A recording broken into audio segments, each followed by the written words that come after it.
Hi guys! For today's video, gagawa muna tayo ng customized cake topper. So, order yan. And then, after natin siyang matype, magpapalit naman tayo ng font. So, ang ginamit natin fonts dyan is Lovely Melody. And then, nakakuha na tayo ng magandang fonts.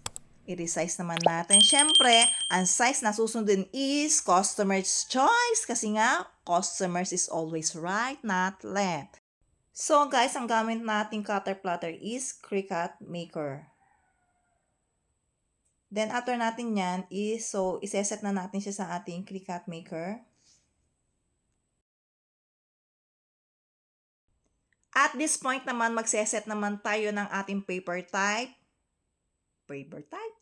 So, ang paper type natin yung ginamit is heavy cardstock. Ang tagal lumabas na ang heavy cardstock. And then, yung ating pressure naman is default. Press lang natin yung default na yan. At ipe-place naman natin yung ating mirror cardstock sa ating cutting mat.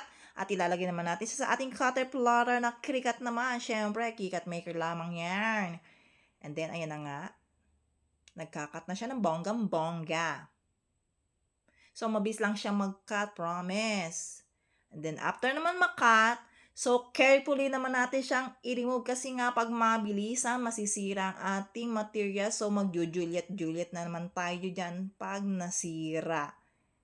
Then, after naman yan, magwiwid naman tayo. So, i-remove lang natin yung mga hindi natin kailangan.